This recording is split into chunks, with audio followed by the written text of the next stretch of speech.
안녕하십니까, 여러분. 이번 토픽은, 어,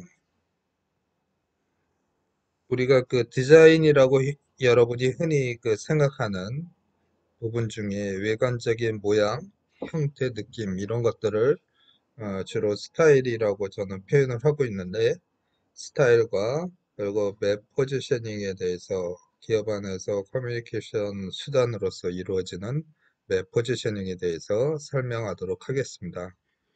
어, 스타일은 다소 좀 전문적이기 때문에 디자인의 입장에서 봤을 때 깊이 있게 공부하기 때문에 여러분한테는 그냥 간단하게 개념만 설명을 하면 스타일의 핵심은 그 경쟁사와 차별화된 독창적 비전을 담고 있어야 된다. 제 개인적으로 좀 그 볼 때 아이폰하고 갤럭시 시리즈의 그 디자인적인 아이덴티티는 아쉽게도 뭐 아이폰이 좀 더 강하다라는 느낌을 가지고 있습니다.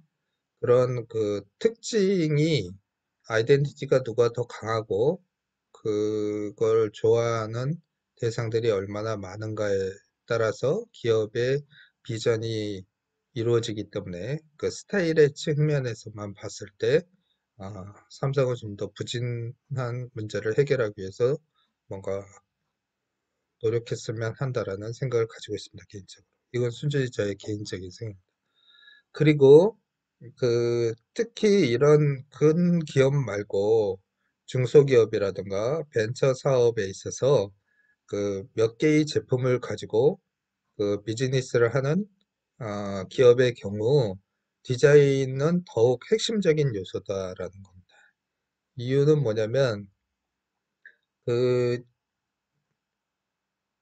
벤처기업의 경우는 소비자의 니즈를 반영한 기술을 개발하고 앞에서 제가 말씀드렸듯이 그리고 그것을 스타일을 하는 거죠. 이 세 가지 요소를 중심으로 해서 벤처기업은 컴팩트한 어떤 비즈니스 모델을 통해서 기업의 비전을 만들 수가 있습니다.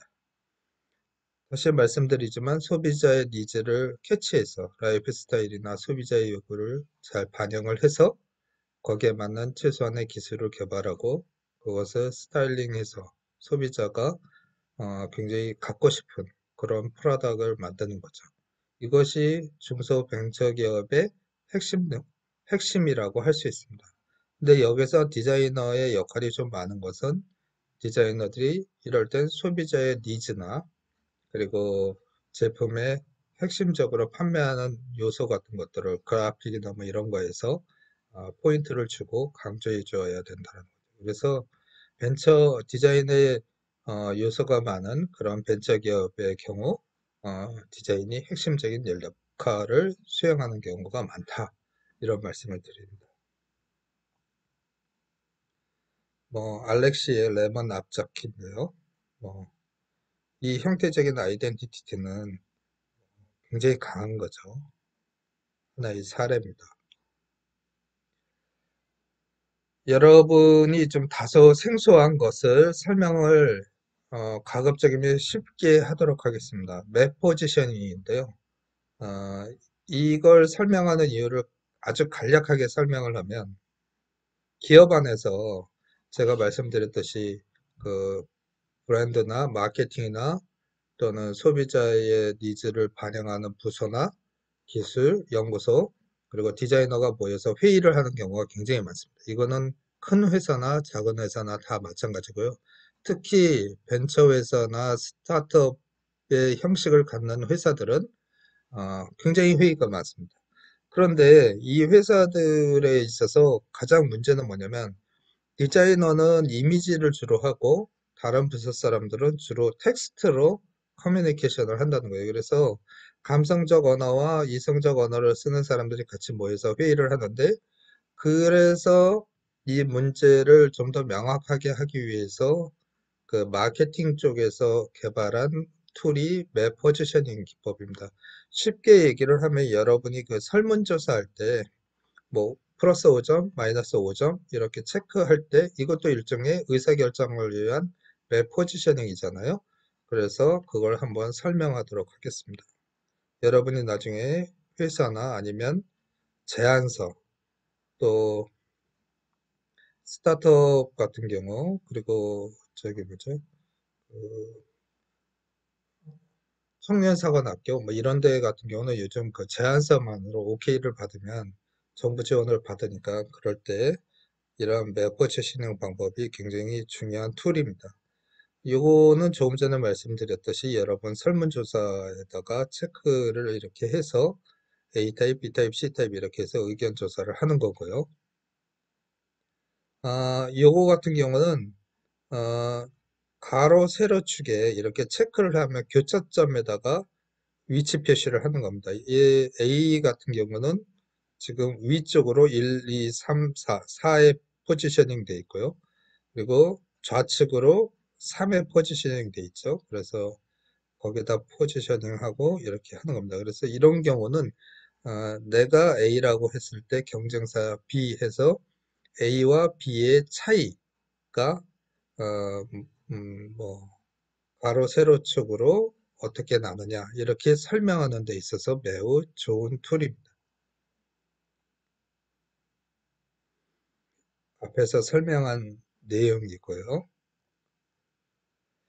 그런데 이제 위에서 보면 이렇게 이제 좀 러프하면 이런 부분을 조금 더 강조해서 디테일하게 설명할 수도 있습니다. 이런 경우는 이제 경쟁사와 우리 회사가 같은 존에 있을 때 세부적인 전략을 짤 때 이렇게 사용을 합니다.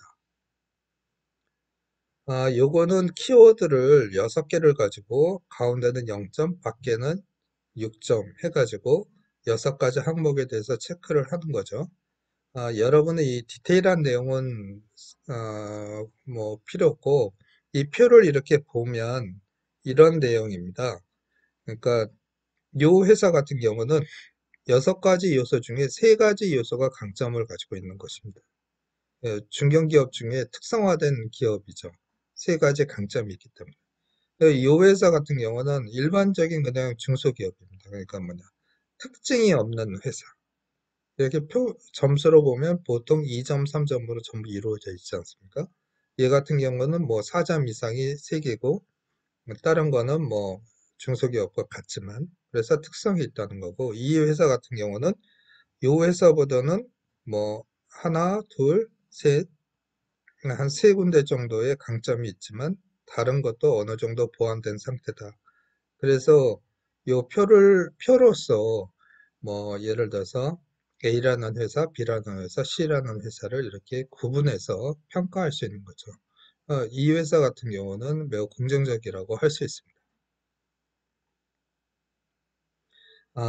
이게 무슨 말이냐면 우리가 맵 포지셔닝을 위해서 내년도, 내후년도 전략을 짤 수 있다는 겁니다. 왜냐하면 미래 시점에 포지셔닝을 하는 거니까요. 전략을 짤 때 뭐 이렇게 해서 우리가 가야 될 방향, 뭐 이렇게 해서 2가지 방향으로 경쟁사와 접하는 부분, 궁극적으로 목적으로 가는 부분, 이렇게 맵을 통해서 커뮤니케이션 합니다.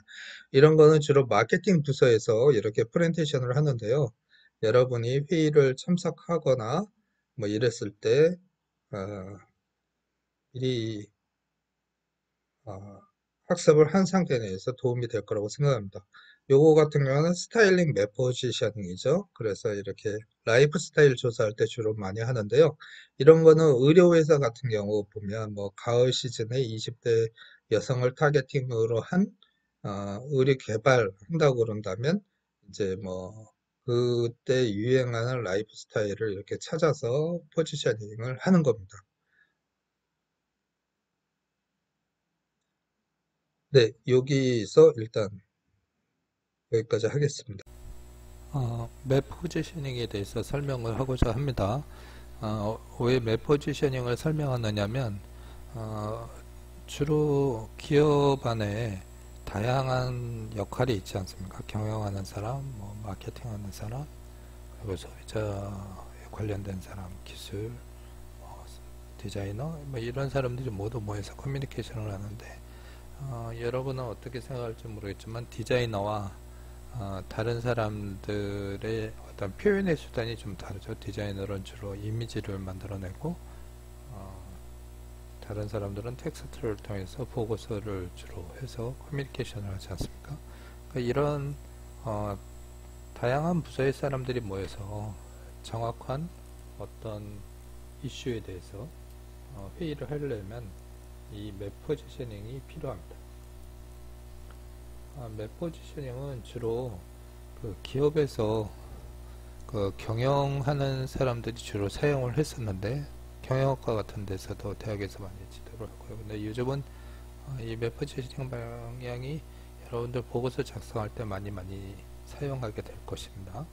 그래서 가장 쉬운 건 하나의 키워드, 가장 쉬운 설명을 만약에 한다면 사람의 키를 조사할 때 한쪽은 하이, 한쪽은 로우 뭐 이렇게 해가지고 해서 그 중간에 이제 치수를 다 집어넣죠. 그 다음에 거기다 체크를 하는 거와 똑같은 거죠. 여러분들 그 설문조사 같은 거 할 때도 주로 이런 방법을 쓰죠. 그래서 그 하나, 둘, 셋, 넷, 다섯 가지의 어떤 키워드에 대해서 체크를 자기가 그 선 위에다 포지셔닝을 합니다. 그 다음에 그것을 연결하면 한 사람의 어떤 설문 내용에 대한 스타일을 조사할 수 있죠. 키워드 하나를 가지고 하는 경우고요. 이제 키워드를 두 개를 가지고 하는 경우를 잠깐 설명을 하겠습니다. 이제 X와 Y에 키워드를 두 개를 넣고 이제 그 A라는 사람이 A라는 회사가 우리 회사고 B라는 회사가 경쟁사일 경우 이거를 조금 전에 것처럼 포지셔닝을 통해서 표시를 하죠. 그래서 이쪽에다가 이쪽 축에 대한 것에 체크를 여기다 하고 그리고 이쪽 축에서 체크를 하면 A라는 포지셔닝이 나오지 않습니까? 그러니까 A를 기준으로 했을 때 B라는 회사는 6.5의 차이가 있습니다. 이 축에 그리고 A라는 회사는 B라는 회사에 비해서 2 정도의 차이가 수직으로 있는 거죠. 수직으로 2 정도의 차이가 있습니다. 이렇게 표시를 해가지고 A와 B라는 회사의 차이를 설명하는 것입니다. 이제 요거는 키워드 3개를 가지고 설명을 하는 케이스인데요. 간단하게 잠깐 설명을 하면 여러분이 이렇게 딱 봤을 때 그 원리를 이해하는 겁니다. 3개를 놓고 봤을 때 이제 가운데가 제로고 바깥이 5인데 각 항목별로 체크를 이렇게 하는 거죠. 이랬을 경우 일반적인 그 아무런 특징이 없고 모든 면에서 경쟁력이 약한 회사를 만약에 찾으시오 하면 맵을 보면 이 회사인 겁니다. 이 회사는 보통 점수가 2점 정도 6개 모두 다 2점 정도가 나오죠. 그러면 앞에서 설명했던 태울이라는 회사 있지 않습니까? 기술과 스타일 두 개만을 가지고 좋은 비즈니스를 하고 있다고 그랬을 때 그런 회사를 딱 봤을 때는 지금 이 회사겠죠. 왜냐하면 두 개의 축이 긍정적이기 때문에. 그러면 이 회사 같은 경우는 뭐냐면 MP3 만들었던 회사, 그 회사 같은 경우는 이제 세 가지 긍정적인 면이 있었지 않습니까? 그러니까 성공적인 비즈니스를 한 세 가지 요소, 스타일링, 기술, 그리고 소비자의 리서치 이 세 가지만을 가지고 한 케이스가 되는 겁니다. 그래서 이렇게 간단하게 맵을 통해서 회사들의 차이점을 설명할 수 있다는 것입니다. 여러분, 이번 시간은 기업에서 맵 포지셔닝을 이용을 해서 어떻게 프로포즈를 하는지, 디스커션 하는지를 여러분한테 간단하게 보여드리겠습니다. 참고로 이 보고서는 페이지 수가 100페이지가 넘었는데 그 중에 맵 포지셔닝과 이 프로젝트의 간단한 설명을 위주로 해서 여러분이 그 분위기만 볼 수 있도록 편집했습니다. 그 대상 기업은 미쓰비시 엘리베이터인데요. 본사는 일본에 있고 국내 그 있는 미쓰비시 한국 법인에 프로포즈를 했던 내용입니다. 엘리베이터고요. 그 현재 라인업 되고 있는 엘리베이터가 아니고 차후에 그 어떤 엘리베이터를 만들었으면 좋겠는가에 대한 얘기였고요. 이것은 이제 그 시장 환경하고 제작 방법 뭐 이런 것들을 고려해서 이제 요소들을 반영해서 새로운 엘리베이터를 제공한다. 제작까지였고요. 아, 우선 환경이 어떤 거냐면 엘리베이터는 그 엘리베이터가 갑이 아니고 건설사가 갑입니다. 그래서 건설사가 그 아파트 디자인을 끝나면 거기에 맞춰서 이제 엘리베이터를 집어넣어야 되기 때문에 외형적인 트렌드라든가 어떤 형태라든가 이것이 어, 그 아파트 건설사의 요구에 따라서 되기 때문에 엘리베이터에서는 아이덴티티를 구축하기가 매우 어려웠다라는 거죠. 그런 측면에서 엘리베이터 회사가 먼저 어, 디자인을 트렌드를 정하고 모델을 만들어서 그 중에서 선택하게끔 하는 그런 것이 가장 큰 배경이었고요. 그래서 스케줄링표를 참고로 이렇게 만들었습니다. 이제 여기서 맵 포지셔닝을 하기 위해서 우리가 항상 기업에 가면 현황 조사를 하는데 그게 라인업이라고 합니다. 그래서 그 뭐 예를 들어서 가구 회사라든가 의류 회사라든가 뭐 어디든 그 뭐 화장품 회사라든가 다 이제 그 어떤 개발을 하고 기획을 하기에 앞서서 현황 조사를 하는데요. 그거는 주요 경쟁사의 주요 모델들을 라인업 하는 겁니다. 이렇게 표로. 그리고 이제 그거를 조금 우리가 전 시간에 배웠듯이 그 포지셔닝을 하죠. 이 표가 참고로 여러 개가 있는데 그 중에서 하나만 꺼냈습니다. 그래서 이제 주요 회사들의 주요 모델들을 맵에다 포지셔닝해서 자사와 타사의 그 차이점에 대해서 분석을 하고요. 그거에 대한 방향을 결정을 하는 것입니다. 그래서 이제 보시면 앞에서 이렇게 겹치는 부분들이 있기 때문에 경쟁사들하고 그래서 그 부분에 대한 어떤 겹치는 부분에 대해서 어떻게 그걸 차별화시키고 포지셔닝 할 것이냐, 아이덴티티를 구축할 것이냐에 대해서 이렇게 표를 만들어서 우선 설명을 하고요. 그래서 뭐 방향이나 이런 것들을 이렇게 설명을 하는 겁니다. 이렇게 함으로써 이제 그 경영자들이든가 그 마케팅 담당자들이 이 사람들이 디자인을 어떻게 할 것인가라고 이해할 수 있는 거죠. 이걸 만약에 맵 포지셔닝이 없이 얘기를 한다고 그런다면 전에도 말씀을 드렸지만은 그 감성을 위주로 하는 디자이너들과 그리고 마케팅 경영자들은 주로 이제 숫자라든가 그리고 텍스트를 위주로 해서 보고서를 보는데 그러한 차이점을 맵 포지셔닝으로 차별화시킬 수 있다라는 것입니다. 그래서 그 서로 커뮤니케이션을 할 수 있는 툴로서 가능하다는 거고요. 어, 참고로 하나의 더 사례가 있다면 이게 그 국내 기업인데 GMP라는 회사를 대상으로 해서 했던 프로젝트가 신문에 실렸던 것인데 이렇게 보시면 라인업 조사가 되어 있고요. 잘 안 보이실지 모르겠지만 그리고 각 회사별로 세부 포지셔닝을 하고 거기에 겹쳐져 있는 부분에 대해서 어떻게 대처할 건지 해서 프로포즈를 했던 내용이고요. 결과물이 나오는 과정입니다. 그래서 여러분이 이걸 보시면 그러니까 회사 내부적인 회의나 아니면 그 뭐 예를 들어서 기업이나 아니면 뭐 각종 지원 정부 사업이나 뭐 이런 데서 프로포절 할 때 맵 포지셔닝은 굉장히 중요한 툴이다. 기본적인 툴이다라는 걸 여러분한테 설명하는 것입니다. 참고해 주시기 바랍니다.